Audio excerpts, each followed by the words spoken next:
Hadis juga punya nama-nama lain kayak khobar, berita, atsar atau jejak, sama sunnah, cara hidup. Terus bentuk-bentuk hadis juga ada 3. Yang pertama hadis qauli, perkataan Nabi. Yang kedua hadis fi'li, perbuatan Nabi. Dan yang ketiga hadis takriri, ketetapan Nabi. Terus hadis juga punya unsur-unsur penting seperti rawi yang meriwayatkan, matan, isi hadis, sama sanad, urutan perawinya. Terus untuk pengertian hadis tarbawi itu asalnya dari bahasa Arab tarbiyah yang artinya pendidikan, pembinaan atau pengasuhan. Jadi hadis tarbawi itu hadis-hadis yang isinya mengenai pendidikan, pembentukan karakter, akhlak, dan lain-lain. Terus contoh hadis tarbawi itu ada banyak tema. Bisa contohnya ada tentang kejujuran, ada pentingnya mencari ilmu, kasih sayang dalam mendidik, pentingnya sholat, dan lain-lain. Kalau untuk tema tentang adab ada bunyi hadisnya, an Abi Hurairah radhiyallahu anhu anna Rasulullah sallallahu alaihi wasallam qala innama bu'ithtu li'atammima salihan ilal haq, yang artinya sesungguhnya aku diutus untuk menyempurnakan akhlak yang soleh. Hadis riwayat Ahmad. Terus contoh hadis yang kedua tentang menuntut ilmu. An Anas ibni Malikin radhiyallahu anhu qala talabul ilm faridatun ala kulli muslim. Artinya menuntut ilmu adalah kewajiban bagi setiap muslim. Hadis riwayat Ibnu Majah. Jadi kesimpulannya, hadis tarbawi itu penting banget untuk membentuk akhlak mulia, untuk mendorong kita untuk terus belajar, membangun hubungan sosial yang baik, dan membantu kita menjadi pribadi muslim yang keren. Nah, materi yang kedua ada tentang urgensi ilmu. Pengertian urgensi ilmu itu pentingnya ilmu untuk kita menjalani hidup, untuk agar kita bisa paham dan mengembangkan diri, terus juga mengamalkan ilmu itu buat kebaikan di dunia dan akhirat.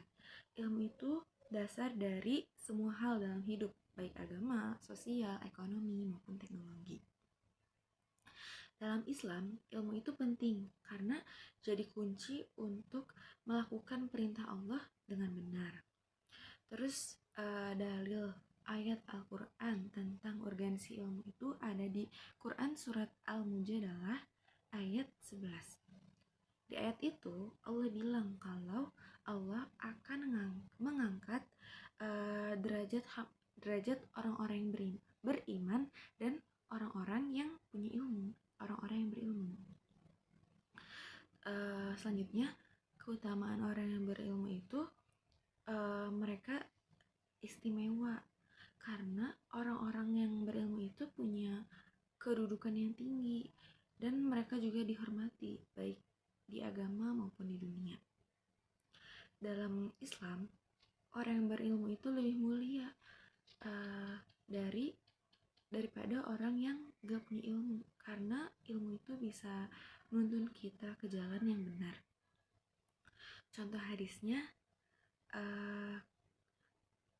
di hadis tentang man salaka thariqan yaltamisu fihi ilman sahalallahu lahu bihi thariqan ilal jannah, yang artinya siapa yang menempuh jalan untuk mencari ilmu, maka Allah akan mudahkan baginya jalan menuju surga. Hadis riwayat Muslim nomor 2699. Terus ilmu yang bermanfaat itu ilmu yang bisa memberi kita manfaat buat diri sendiri dan orang lain, baik di dunia maupun di akhirat. Dalam Islam, ilmu yang bermanfaat itu ilmu yang diamalkan dan sesuai sama ajaran yang telah Nabi contoh. Terus hadis yang kedua bunyinya idza matal insan in qata'a amaluhu ila min salas sadaqatin jariyatin aw ilmi yantafa'u bih aw waladi sholihin yad'ulah. Jika seseorang meninggal dunia, maka terputuslah amalannya kecuali 3 perkara. Yang pertama, sedekah jariyah, ilmu yang bermanfaat, dan anak soleh yang mendoakannya. Hadis riwayat Muslim nomor 1631. Nah, materi selanjutnya ada tentang sifat-sifat kepribadian pendidik dalam hadis. Sifat-sifat pendidik sebenarnya ada banyak, tapi di sini aku bakal nyebutin 5 sifat aja. Yang pertama ada penyayang. Guru itu harus jadi sosok yang penyayang agar bisa mendukung perkembangan siswanya baik secara akademik, emosional, sosial maupun moral. Ini sangat sesuai dengan ajaran Islam yang menekankan pentingnya kasih sayang dalam pendidikan. Dalilnya ada di Quran surat Ali Imran ayat 159. Di situ Allah memerintahkan kita untuk berlemah lembut. Hadisnya innallaha rafiqun yuhibbur rafiqu wa yu'ti alaihi ma la yu'ti alal anfi. Artinya, sesungguhnya Allah maha lembut dan mencintai kelembutan, serta memberikan kepada kelembutan sesuatu yang tidak diberikan kepada kekerasan. Hadis riwayat Muslim. Terus sifat yang selanjutnya ada adil. Guru juga harus adil biar semua siswa diperlakukan secara sama tanpa memandang perbedaan. Sebenarnya adil itu bukan harus sama, tapi harus sesuai ya. Guru yang adil itu bisa memberikan kesempatan yang sama untuk semua siswa belajar dan berkembang. Dalilnya ada di Al-Quran surat Al-Maidah ayat 8. Di situ Allah memerintahkan kita untuk berlaku adil. Hadisnya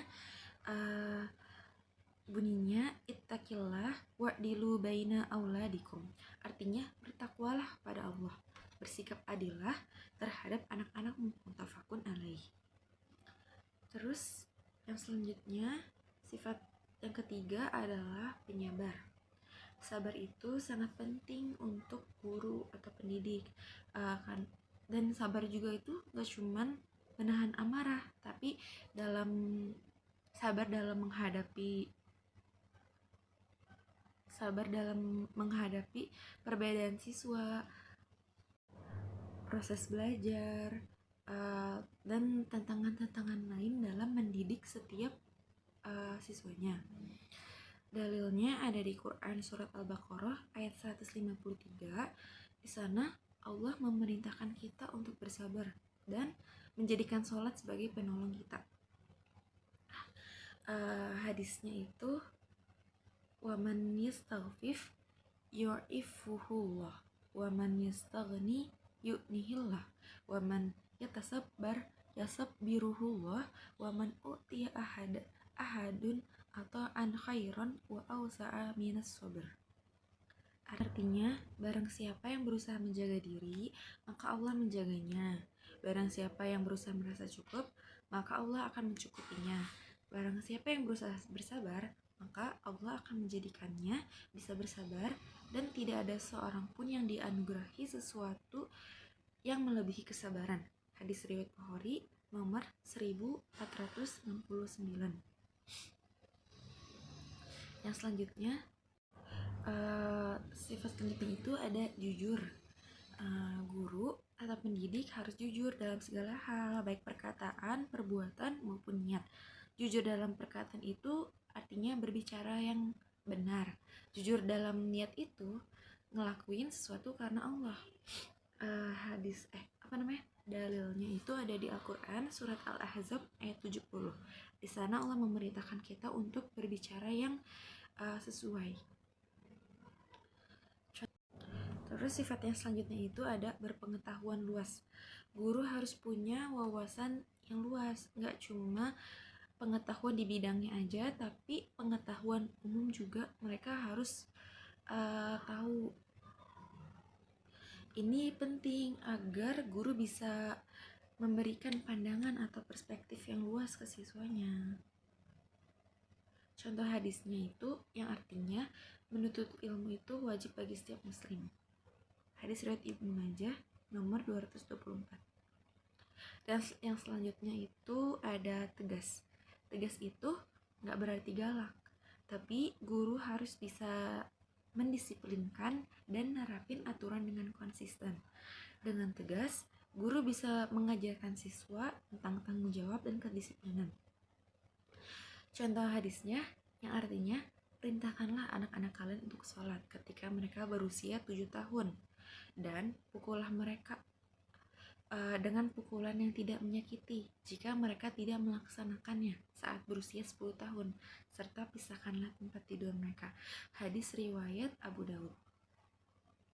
Nah, materi yang keempat itu ada kurikulum pendidikan dalam Islam.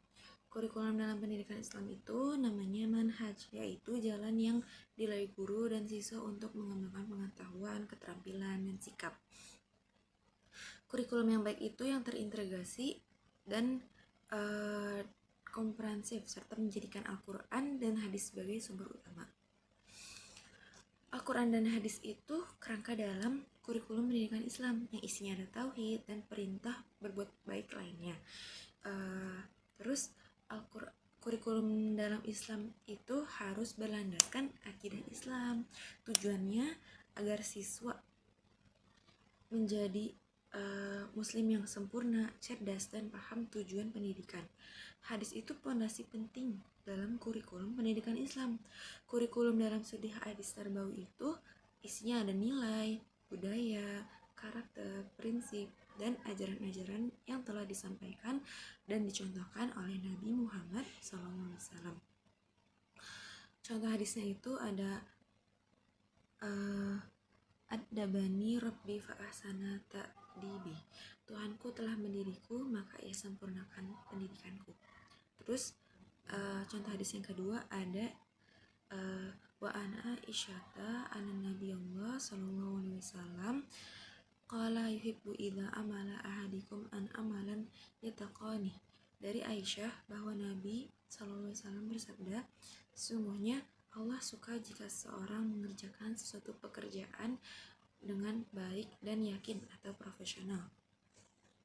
Terus materi kurikulum pendidikan Islam itu ada 3. Yang pertama, pelajaran untuk mengembangkan rohani atau hati.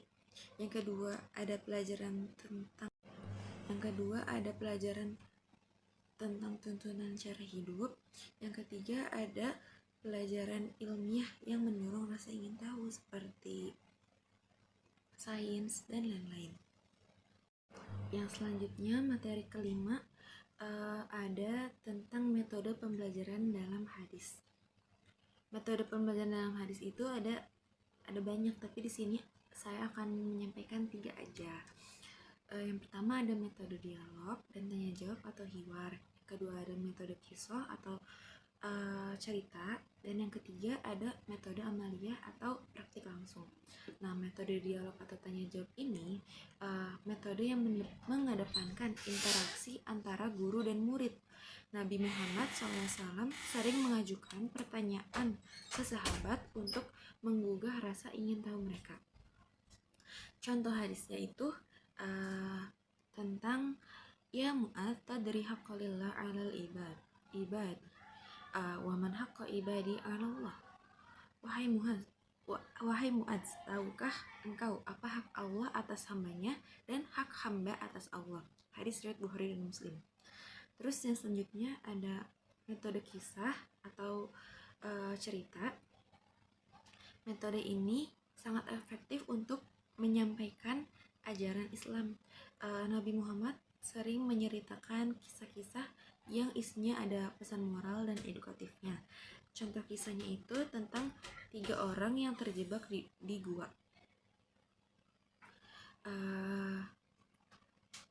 Contoh hadisnya yang artinya, Sampaikanlah dariku walaupun hanya satu ayat, dan ceritakanlah kisah dari Bani Israel tidak mengapa.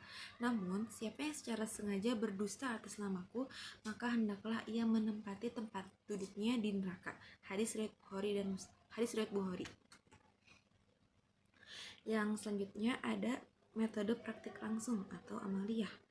Metode amaliyah itu penting dalam Islam karena Nabi Muhammad gak cuma mengajarkan teori. Cukup sekian dari saya, mohon maaf bila masih banyak kekurangan. Bila itu hidayah. Assalamualaikum warahmatullahi wabarakatuh.